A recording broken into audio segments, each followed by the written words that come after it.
Good morning my students. आज के class में हम लोग डी एंड एफ ब्लॉक को कंटिन्यू करने वाले हैं। इसके पहले हम लोग 4 लेक्चर कर चुके हैं, 4 क्लास हो चुका है और आज हम लोग 5th नंबर क्लास स्टार्ट कर रहे हैं। आज के क्लास में हम लोग पढ़ने वाले हैं कि ट्रांजिशन एलिमेंट संक्रमण तत्व क्या होता है, इसके बारे में देखेंगे। इसके बाद हम लोग सेकंड क्वेश्चन पढ़ेंगे कि छद्म संक्रमण तत्व सूडो ट्रांजिशन एलिमेंट ये क्या होता है, इसको समझेंगे। उसके बाद हम लोग फिर पढ़ने वाले हैं क्वाइनेज मेटल, मुद्रा धातु कि क्वाइनेज मेटल किसे कहते हैं। और लास्ट क्वेश्चन आज हम लोग पढ़ने वाले हैं जिसका नाम होगा कैटलिस्ट मेटल उत्प्रेरक धातु। तो ये 4 क्वेश्चन हम लोग पढ़ेंगे कि संक्रमण तत्व ट्रांजिशन मेटल किसे कहते हैं, छद्म संक्रमण तत्व सूडो ट्रांजिशन एलिमेंट किसे कहते हैं, मुद्रा धातु क्वाइनेज मेटल किसे कहते हैं और कैटलिस्ट मेटल है ना उत्प्रेरक धातु किसे कहते हैं। तो ये 4 क्वेश्चन आज हम लोग पढ़ने वाले हैं। तो आज हम लोग का आज का पहला क्वेश्चन है कि संक्रमण तत्व क्या है। आप लोग क्वेश्चन लिख सकते हैं कि संक्रमण तत्व क्या है, transition element, what is transition element. तो पहले हम लोग समझ लेते हैं। संक्रमण तत्व हम लोग डी ब्लॉक को कहते हैं। डी ब्लॉक में टोटल 40 तत्व हैं। इन 40 में से 36 तत्व को संक्रमण तत्व कहते हैं और 4 तत्व को संक्रमण तत्व नहीं कहते हैं। 4 तत्व कौन कौन से हैं, जिंक, कैडमियम, मरकरी और कॉपेनिशियम। ग्रुप नंबर 12 को सूडो ट्रांजिशन एलिमेंट कहते हैं। इसे संक्रमण तत्व नहीं बोल करके छद्म संक्रमण तत्व कहते हैं। तो याद रखना है कि ग्रुप नंबर 12 का नाम है छद्म संक्रमण तत्व और ग्रुप नंबर 3 से लेकर के ग्रुप नंबर 11 तक को हम लोग बोलते हैं संक्रमण तत्व। तो पहले समझते हैं कि संक्रमण तत्व होता क्या है। ध्यान देना आप लोग को कि डी में टोटल 1 से लेकर के 10 इलेक्ट्रॉन तक रहता है।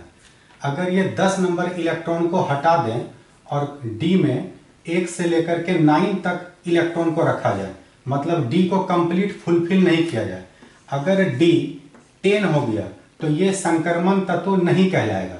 लेकिन डी 1 से 9 तक रहेगा तो ये संक्रमण तत्व कहलाएगा। तो याद रखना है कि डी अगर इनकम्प्लीट है, फुलफिल नहीं है, तो वो संक्रमण तत्व है और अगर डी फुलफिल है तो वो संक्रमण तत्व नहीं है।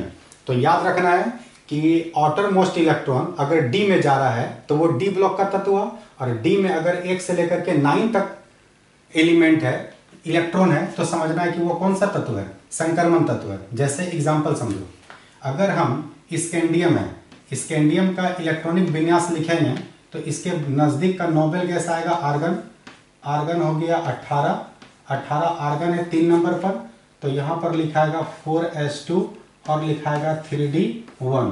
18 2 20 और 1 21, तो 21 तक का बनाना था, 21 तक का बन गया। तो यहाँ पर क्या देख रहे हैं कि डी जो है वो 1 आया। तो याद रखना है कि 1 से लेकर के 9 तक आएगा, मतलब डी फुलफिल नहीं होना चाहिए, इनकम्प्लीट होना चाहिए। तो 1 से लेकर के 9 तक आएगा तो उसको हम लोग संक्रमण तत्व कहेंगे। और अगर डी पूरा फुलफिल हो गया मतलब ये संक्रमण तत्व है। अगर हम बात कर ले जिंक का, तो जिंक का परमाणु संख्या होता है 30, तो इसके बगल का नोबेल गैस हो जाएगा आर्गन 18 होता है, आर्गन 3 नंबर पर, हीलियम नियन आर्गन 3 नंबर पर आता है, तो ये हो जाएगा 4s2 और ये हो जाएगा हम लोग का 3d10। तो 18 2 20 और 20 और 10 30, तो ये 30 तक का बन गया। तो याद रखना है कि जिसका डी पूरा फुलफिल हो जाएगा उसको हम लोग संक्रमण तत्व नहीं कहेंगे। तो याद रखना है कि जिंक, ये जो ग्रुप नंबर 12 है इसमें है जिंक, कैडमियम, मरकरी और कॉपेनिशियम। इन सभी का डी जो है, इन सभी का D10 आता है। इसमें लास्ट में आएगा 3d10, इसके लास्ट में आएगा 4d10, इसके लास्ट में आएगा 5d10 और इसके लास्ट में आएगा 6d10। तो याद रखना है कि ये सब का डी ऑर्बिटल पूरा फुलफिल है और जिसका डी ऑर्बिटल फुलफिल होता है उसे संक्रमण तत्व नहीं कहते हैं।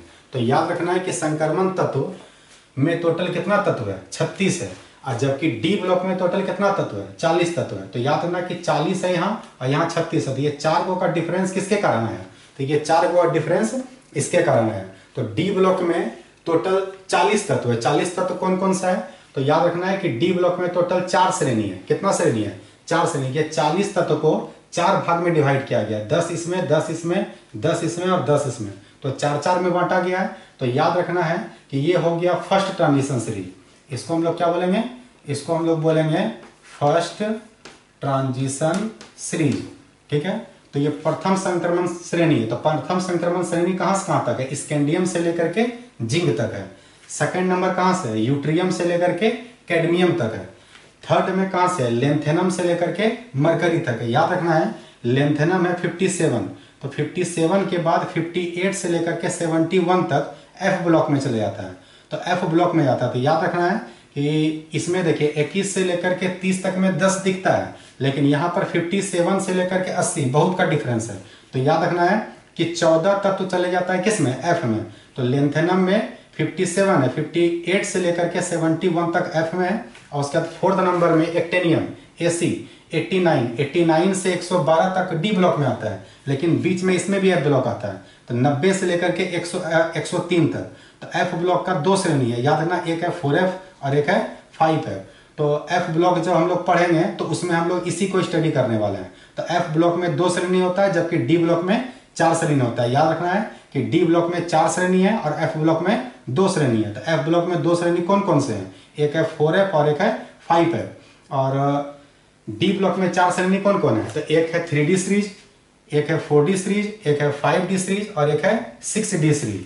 कुछ स्टूडेंट सोचते हैं कि इसका नाम 3D सीरीज क्यों पड़ा? तो याद रखना है कि स्कैंडियम से लेकर के जिंक तक में अगर हम किसी का इलेक्ट्रॉनिक विन्यास लिखते हैं तो वो सब का अंतिम इलेक्ट्रॉन 3D में जाता है। सबका अंतिम इलेक्ट्रॉन किस में आता है? 3D में। जैसे हम लोग देखते हैं यहाँ पर अभी हम लोग स्कैंडियम का बनाए तो अंतिम इलेक्ट्रॉन किस में गया?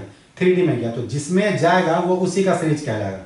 तो स्कैंडियम का अंतिम इलेक्ट्रॉन 3D में और जिंक का भी अंतिम इलेक्ट्रॉन किस में गया? 3D में। तो याद रखना है कि यहाँ से यहाँ तक मतलब 21 से लेकर के 30 तक में हम लोग किसी का भी इलेक्ट्रॉनिक कॉन्फ़िगरेशन लिखेंगे तो अंतिम इलेक्ट्रॉन किस में जाएगा? 3D में जाएगा, इसलिए इसको 3D सीरीज कहते हैं।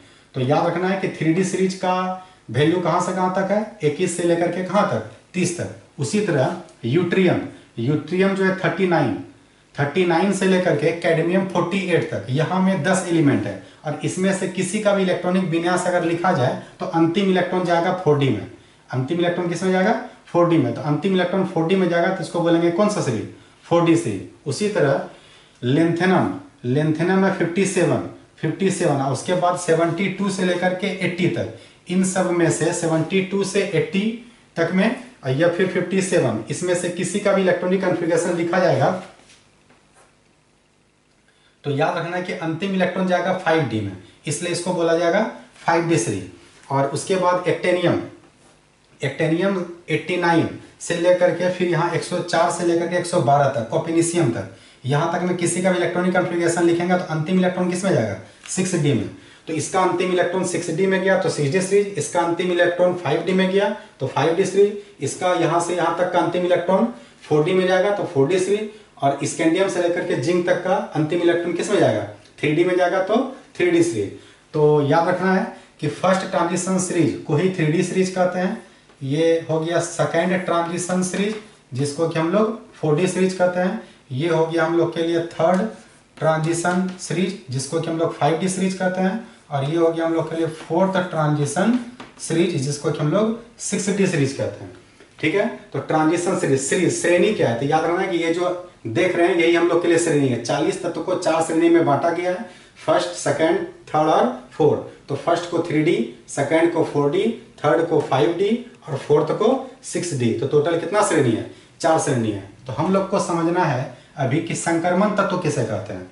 तो याद रखना है संक्रमण तत्व के बारे में डेफिनेशन ये कि वैसा डी ब्लॉक तत्व जो कि अपने सामान्य अवस्था और ऑक्सीकरण अवस्था में डी को पूरा भरने नहीं देता हो, अर्थात D1 से लेकर के 9 तक होता हो या D10 नहीं होने देता हो, तो वैसे डी ब्लॉक तत्व को ही हम लोग संक्रमण तत्व कहते हैं। तो ये है हम लोग का डेफिनेशन। याद रखना है कि डी में कहां से कहां तक होना चाहिए? तो डी में 1 से लेकर के 9 तक होना चाहिए। तो अगर D1 से लेकर के 9 तक है तो वो संक्रमण तत्व है, और अगर D10 हो गया तो वो संक्रमण तत्व नहीं है। तो ये 4 गो का D10 आएगा। अब बाकी इधर कोई किसी का भी बनाएंगे तो वो सबका याद रखना है कि D10 नहीं आएगा।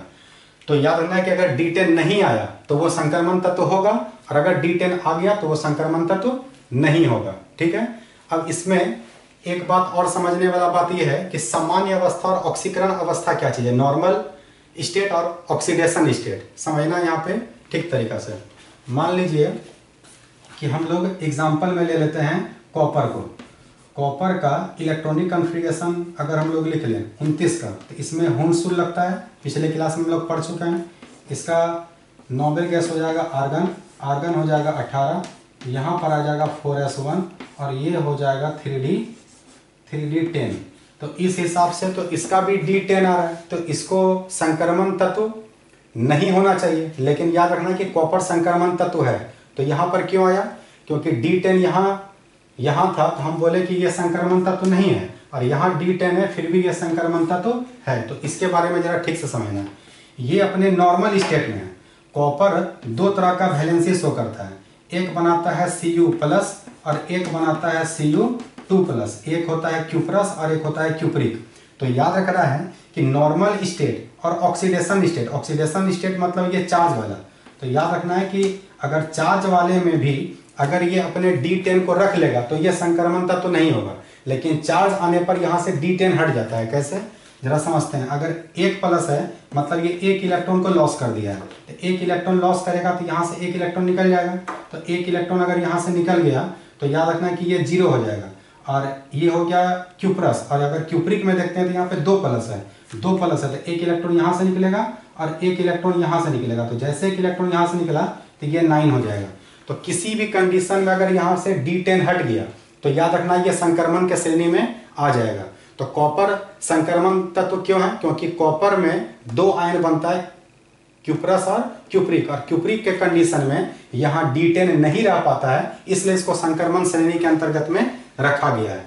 तो याद रखना है कि फिर जिंक में क्या होता है। तो जिंक में अगर 2+ आएगा, जिंक का वैलेंसी 2 होता है, अगर जिंक 2+ बना भी देगा तो ये इसका 2 इलेक्ट्रॉन यहाँ से निकलेगा। तो 2 इलेक्ट्रॉन यहाँ से निकलने के बाद ये 0 होगा, फिर भी ये क्या है, d10 है। तो जिंक अपने नॉर्मल स्टेट में और ऑक्सीडेशन स्टेट में दोनों में d10 रखता है, इसलिए ये संक्रमण तत्व तो नहीं है। और ये कॉपर जो है, कॉपर में याद रखना है कि कॉपर अपने नॉर्मल स्टेट में तो d10 रख पाता है, लेकिन ऑक्सीडेशन स्टेट में d10 नहीं रख पाता है। इसी कारण से कॉपर को हम लोग क्या बोलते हैं, कॉपर को संक्रमण तत्व कहते हैं। तो जिंक संक्रमण तत्व नहीं है और कॉपर संक्रमण तत्व है। तो इसके बारे में भी हम लोग लिखेंगे। आप लोग पहले इसको नोट डाउन कीजिए, इसको लिखिए, इसके बाद क्वेश्चन लिखिए कि संक्रमण तत्व क्या है, इसका हम लोग डेफिनेशन लिखेंगे।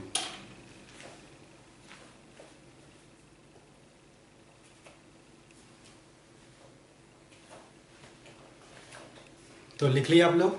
तो आप लोग क्वेश्चन लिख लीजिए कि संक्रमण तत्व क्या है, संक्रमण तत्व क्या है। तो जरा एक बार फिर से समझ लेते हैं। याद रखना है कि संक्रमण तत्व होने के लिए D में इलेक्ट्रॉन 1 से लेकर के 9 तक होना चाहिए। अगर 1 से लेकर 9 तक है तो वो संक्रमण तत्व है, लेकिन अगर वो D10 हो गया तो वो संक्रमण तत्व नहीं है। ठीक है, तो याद रखना है कि नॉर्मल स्टेट और ऑक्सीडेशन स्टेट, जिंक का नॉर्मल स्टेट रहने का मतलब इस पर कोई चार्ज नहीं होना चाहिए, और ऑक्सीडेशन स्टेट कहने का मतलब चार्ज होना चाहिए। तो जिंक का वैलेंसी मैक्सिमम कितना होता है, 2 होता है। तो अगर जिंक 2 है तो यहाँ पर अगर हम लोग इलेक्ट्रॉनिक कॉन्फ़िगरेशन को लिखें तो इसके बगल का नोबेल गैस कौन आएगा, आर्गन, आर्गन हो जाएगा 18, यहाँ पर हो जाएगा हम लोग के लिए कितना 4s2 और 3d10। तो यहाँ पे कोई चार्ज नहीं है, तो क्या देख रहे हैं d10 है।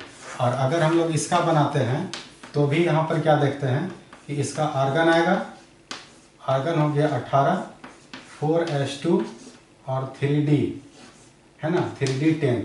अब 2+ है, 2 इलेक्ट्रॉन लॉस होना है, तो 2 इलेक्ट्रॉन लास्ट वाले से लॉस नहीं करवाना है। ये सेल नंबर 3 है और ये सेल नंबर 4 है, तो पहले 4 वाला से इलेक्ट्रॉन निकलेगा। तो 2 इलेक्ट्रॉन यहाँ से निकल गया तो क्या बच गया, 0। तो क्या देख रहे हैं कि जिंक अपने नॉर्मल स्टेट, मतलब जिस पे चार्ज नहीं है उसको नॉर्मल स्टेट कहते हैं। तो जिंक अपने सामान्य अवस्था में भी d10 रखा है और जिंक अपने ऑक्सीकरण अवस्था में भी d10 रखा है। तो अगर d10 है तो याद रखना कि यह संक्रमण तत्व के श्रेणी में, संक्रमण तत्व के श्रेणी में नहीं आएगा। लेकिन अगर हम बात करते हैं कॉपर का, तो कॉपर का परमाणु संख्या कितना होता है, 29। तो अगर 29 है और इसका इलेक्ट्रॉनिक कॉन्फ़िगरेशन हम लोग लिखेंगे तो इसके बगल का नोबेल गैस कौन आएगा, आर्गन, आर्गन हो जाएगा 18 और 4s है ना, 4s हुंसुल लगता है इसमें, तो 4s1 और 3d कितना हो जाएगा 10। अब हम लोग को पता है कि कॉपर 2 तरह का आयन बनाता है, एक Cu+ और एक बनाता है Cu2+। तो यहाँ पर हम लोग क्या देख रहे हैं, यहाँ पर ये देख रहे हैं कि इसके बगल का नोबेल गैस आर्गन है, आर्गन हो गया 18 ये हो गया 4s1 और ये हो गया 3d10। एक प्लस है, एक इलेक्ट्रॉन निकलेगा तो फोर्थ नंबर सेल से निकलेगा। एक इलेक्ट्रॉन निकलने के बाद यहाँ 0 है। अब देख रहे हैं यहाँ पे d10 है, लेकिन अब इसका कंडीशन देखते हैं। परमाणु संख्या होता है 29 तक का अगर हम लोग बनाएंगे तो इसके भी बगल का नोबेल गैस कौन आएगा? आर्गन। आर्गन हो जाएगा 18, ये हो जाएगा 4s1 और ये हो जाएगा 3d10। 2 इलेक्ट्रॉन निकालना है, तो 2 इलेक्ट्रॉन निकालना तो एक यहाँ से निकलेगा और एक इलेक्ट्रॉन यहाँ से निकलेगा। तो एक इलेक्ट्रॉन यहाँ से निकला तो क्या हो गया? 9। तो क्या देख रहे हैं कि कॉपर जो है अपने d10 को मेंटेन नहीं कर पाया, d10 से बदल गया किस में? d9 में। तो वो क्यूप्रस के कंडीशन में तो d10 रख पाता है, लेकिन क्यूप्रिक 2+ के कंडीशन में वो अपने d10 को हटा देता है। इसलिए कॉपर संक्रमण तत्व है, लेकिन जिंक संक्रमण तत्व नहीं है। तो आप लोग क्वेश्चन लिख लिए हैं, संक्रमण तत्व क्या है, तब इसका आंसर लिखिए। आंसर ये लिखिए कि वैसा डी ब्लॉक तत्व जो अपने सामान्य अवस्था और ऑक्सीकरण अवस्था दोनों में डी ऑर्बिटल को पूर्ण भरने नहीं देता हो, अर्थात D1 से लेकर के 9 तक रखता हो या D10 नहीं होने देता हो, तो वैसे तत्व को संक्रमण तत्व कहते हैं। वैसे तत्व को क्या बोलते हैं? संक्रमण तत्व कहते हैं। पैराग्राफ चेंज करके आप लिख सकते हैं कि वर्ग अर्थात ग्रुप नंबर 3 से लेकर के ग्रुप नंबर 11 तक को संक्रमण तत्व कहते हैं और ग्रुप नंबर 12 को संक्रमण तत्व नहीं कहते हैं। ग्रुप नंबर 12 को संक्रमण तत्व नहीं कहते हैं। ग्रुप नंबर 3 से लेकर के ग्रुप नंबर 11 तक को क्या बोलते हैं? संक्रमण तत्व कहते हैं। नेक्स्ट पॉइंट बना के लिख लीजिए कि संक्रमण तत्व की कुल संख्या 36 है। संक्रमण तत्व की कुल संख्या कितनी है? 36 है। तो आप लोग को ठीक से समझ में आ गया होगा कि कॉपर संक्रमण तत्व है। क्यों है? क्योंकि कॉपर का वैलेंसी 2 तरह का होता है, क्यूप्रस और क्यूप्रिक। क्यूप्रस में 1+ और क्यूप्रिक में 2+। तो 2+ के कंडीशन में वो D10 नहीं रख पाता है, और जिसका भी D10 हट जाएगा वो संक्रमण तत्व के श्रेणी में आ जाएगा। तो याद रखना है कि कॉपर में क्या देख रहे हैं? 2+ में वो D10 को हटा दिया, इसलिए कॉपर संक्रमण तत्व के श्रेणी में आ गया।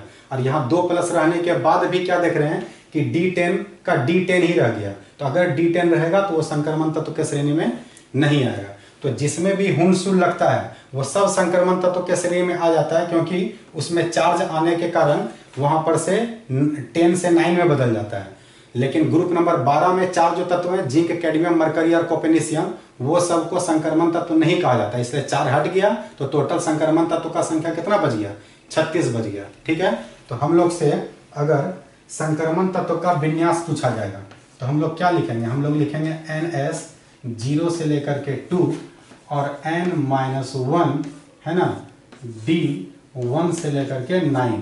तो याद रखना है कि हम लोग से अगर पूछेगा कि संक्रमण तत्व का बाह्यतम इलेक्ट्रॉनिक विन्यास क्या है या सामान्य इलेक्ट्रॉनिक विन्यास क्या है, आप लोग पॉइंट बना के लिख लीजिए कि संक्रमण तत्व का सामान्य इलेक्ट्रॉनिक विन्यास होता है NS 0 से 2 और N-1 D1 से 9।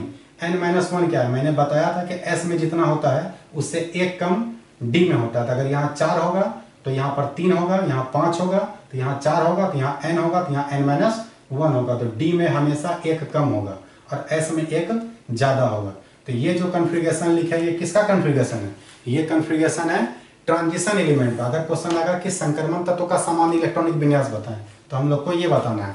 लेकिन अगर डी ब्लॉक का पूछ लेगा सामान्य इलेक्ट्रॉनिक विन्यास, तो मैंने पिछले क्लास में बताया था NS 0 से 2 और N-1 है ना, D1 से लेकर के 10। तो यहाँ 10 लिखे हैं क्योंकि ये डी ब्लॉक का है। और अगर संक्रमण का पूछेगा तो यहाँ पे 10 की जगह केवल क्या हो जाएगा?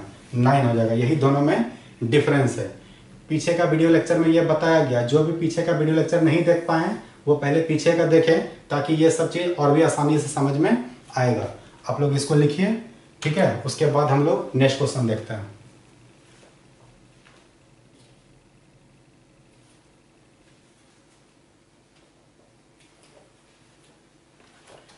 तो लिख लिया आप लोग।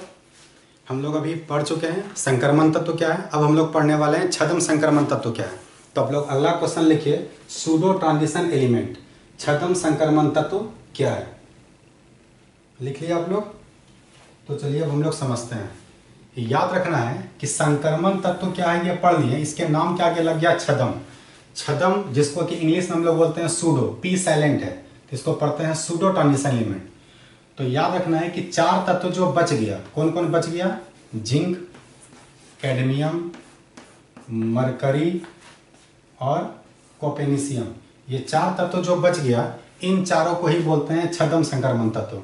तो हम लोग बोल सकते हैं कि ग्रुप नंबर 12 को हम लोग छदम संक्रमण तत्व कहते हैं। तो छदम संक्रमण तत्व बोलने का मतलब है कि जिसका जो डी है ये हमेशा 10 होना चाहिए, कभी भी 10 से हटना नहीं चाहिए।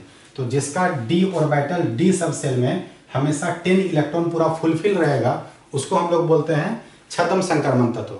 तो याद रखना है कि 4 एलिमेंट, जिंक हो गया 30,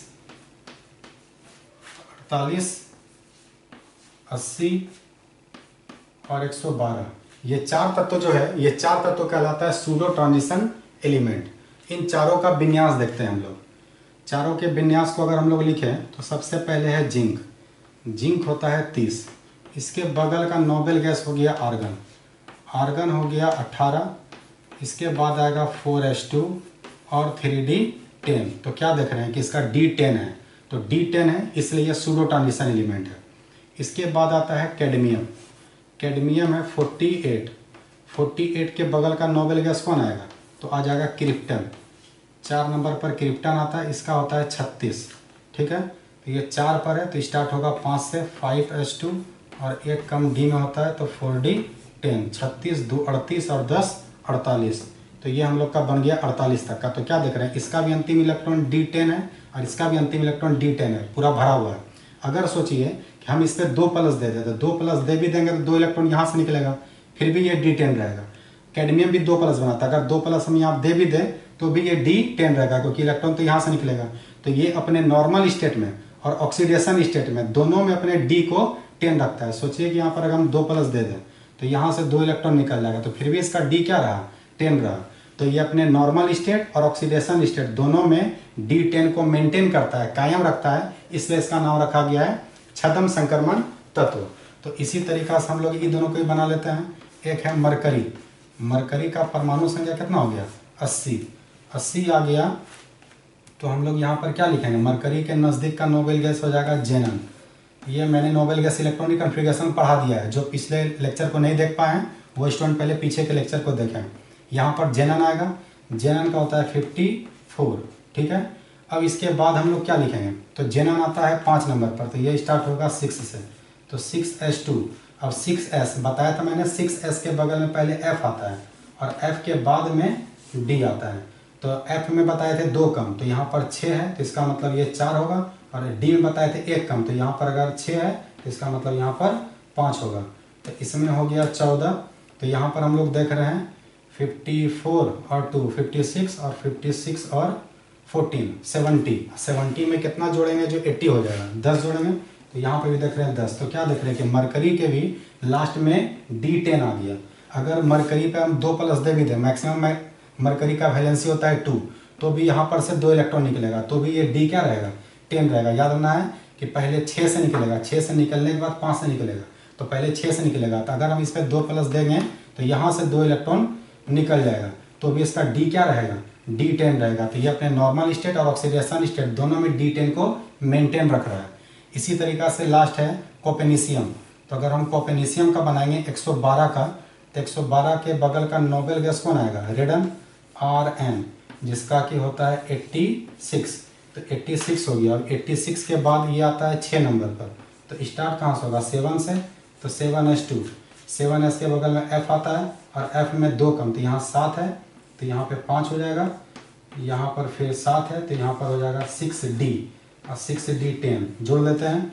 86 और 2 88 और 88 और 14 कितना हो जाएगा? 102। और 102 में 10 जोड़ेंगे तो 112, इसलिए यहाँ पे 10 दिए हैं। तो इसके लास्ट का अंतिम इलेक्ट्रॉन किस में जा रहा है? डी में जा रहा है। तो ये भी डी क्या है? d10 है। तो हम लोग क्या देख पा रहे हैं कि छदम संक्रमण तत्व इन चारों को बोला गया। और चारों को क्यों बोला गया? क्योंकि अपने हर हालत में, चार्ज वाले में भी और बिना चार्ज वाले में भी, नॉर्मल स्टेट में भी और ऑक्सीडेशन स्टेट में भी डी हमेशा क्या रखता है? 10 रखता है। तो हम लोग क्वेश्चन अभी क्या लिखे हैं? क्वेश्चन लिखे हैं कि छद्म संक्रमण तत्व क्या है। तो इसका आंसर हम लोग लिखिए, इसका आंसर लिखिए कि वैसा डी ब्लॉक तत्व जो अपने सामान्य अवस्था और ऑक्सीकरण अवस्था दोनों में डी सबसेल को फुलफिल रखता हो, डी सबसेल को पूर्ण भरा रखता हो, अर्थात हर स्थिति में D10 रखता हो, तो वैसे तत्व को छद्म संक्रमण तत्व कहते हैं। वैसे को हम लोग क्या बोलते हैं? छद्म संक्रमण तत्व कहते हैं। लिख लिया आप लोग, पॉइंट बना के लिखिए कि छद्म संक्रमण तत्व की संख्या 4 है। छद्म संक्रमण तत्व की संख्या 4 है। जिंक, कैडमियम, मरकरी और कोपेनिशियम। जिंक, कैडमियम, मरकरी और कोपेनिशियम लिख लिया आप लोग। तो इसको चारों का विन्यास आप लोग लिख लीजिए, जिंक का, कैडमियम का, मरकरी का और कोपेनिशियम का। चार्ज वाला दे भी सकते हैं और चार्ज नहीं भी दे सकते। अगर चार्ज नहीं देंगे तो यहाँ 2 आएगा और अगर चार्ज देंगे तो यहाँ पर 0 आ जाएगा, लेकिन डी हमेशा क्या रहेगा? डी हमेशा 10 रहेगा। ठीक है, और इसमें लिख सकते हैं हम लोग कि ग्रुप नंबर 12 को सूडो ट्रांजिशन एलिमेंट छद्म संक्रमण तत्व कहते हैं। याद रखना है, अगर क्वेश्चन आया कि छद्म संक्रमण तत्व के नाम से कौन से ग्रुप को जाना जाता है, तो ग्रुप नंबर 12 को जाना जाता है। ठीक है, और इसका अगर हम लोग से पूछेगा कि इसका सामान्य इलेक्ट्रॉनिक विन्यास क्या होगा, है ना, क्वेश्चन आएगा कि सामान्य इलेक्ट्रॉनिक विन्यास, छद्म संक्रमण तत्व का सामान्य इलेक्ट्रॉनिक विन्यास क्या होगा, तो इसके विन्यास को हम लोग लिखेंगे NS2 और N-1D10। ऐसा हम लोगों ने क्यों लिखा? क्योंकि देख रहे हैं कि सबके लास्ट में D10 आया, तो D10 ही रहना चाहिए, कभी भी 1 से लेकर 9 तक यहाँ नहीं आना चाहिए। तो अगर छद्म संक्रमण तत्व का विन्यास पूछेगा तो D10 और S में हमेशा 2 होना चाहिए, क्योंकि इन चारों में हुंडशुल नहीं लगता है। तो S में हमेशा 2 होगा और D में हमेशा 10 होगा। तो इस तरीका से हम लोग क्वेश्चन अभी देख लिए छद्म संक्रमण तत्व। आप लोग इसको नोट डाउन कीजिए।